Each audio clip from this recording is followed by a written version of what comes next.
The Invisible Man stars Elizabeth Moss and is directed by Lee Winnell and follows Cecilia, a woman who is stalked by an invisible figure after her abusive boyfriend commits suicide. Hey guys, I'm Connor and welcome back to Movie Thoughts. If you like this, make sure to click that subscribe button down there or follow me right here at @averagemovie_thoughts on Instagram. Alright, so, Invisible Man. Oh boy, I was worried about this. The Universal Monsters films, the reboots at least, have not had the best track record in the world. The only one I can really say I actually enjoyed was The Mummy and most of The Mummy Returns. Once you hit CGI Dwayne Johnson, that immediately goes away. But for the most part, the movie was good. But just given the track record of it right now and them failing at setting up the dark universe with The Mummy, because that was a massive misfire. Terrible. Oh, not terrible. There were a couple things, but nevertheless.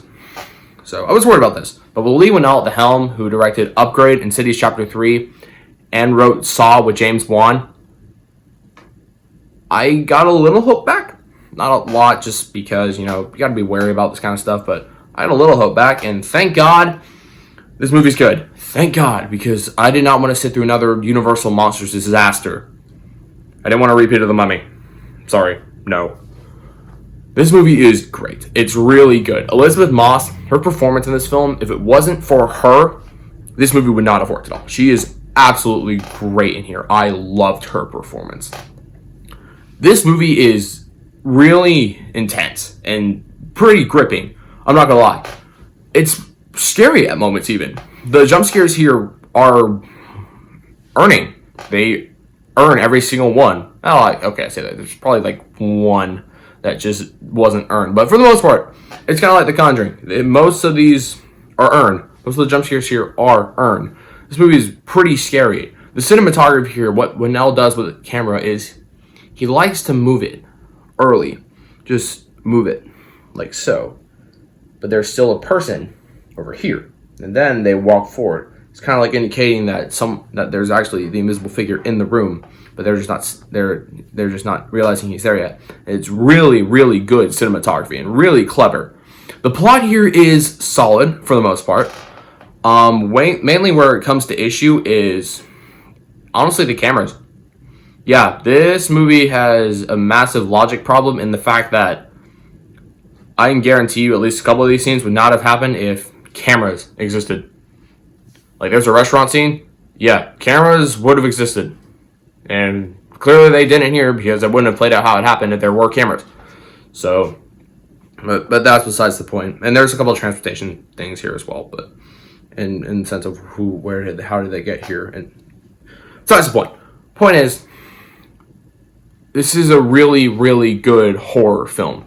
Winnell does a great job here with building up suspense and tension and really gives a good, gripping, scary film that honestly creeped me out quite a bit. Not completely. There were still a couple things. Obviously, not every scene is going to get everybody in every horror movie. There are going to be a couple scenes where it's like, oh, well, this didn't work out well as this, but it was still pretty good. That's basically this movie. There were a couple scenes here that really got me, some that really didn't, but they were still all well executed, well shot scenes. But the great thing about this movie is it's not just the horror part, it's the fact that Cecilia is kind of losing her mind here. Being stalked by the invisible figure, she's kind of just losing her mind, and she wants people to believe her, but it's really hard to. I mean, to the point where she goes into a mental institution. It's a pretty harrowing experience for her that you really feel for her on this. But, I mean, it's solid. It's really well told. I like the screenplay here. This is a good horror film. It really is. I was honestly surprised by this. This is not what I expected out of the next Universal Monsters film. And quite honestly, if they keep going on this track with him and a couple other people that I've heard are lined up to direct a couple more for Universal, I think this is honestly be the next reboot of the Universal Monsters. However, that's also going to depend on what the next one is and how well it's told.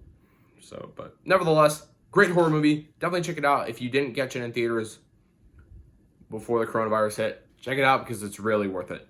I'm going to give The Invisible Man an 8 out of 10. Thank you guys so much for watching. I hope you're really enjoying these Halloween reviews. I'm really enjoying talking about some horror movies. I can't wait to talk about more. If you like this, stick around because I got a bunch more coming at you.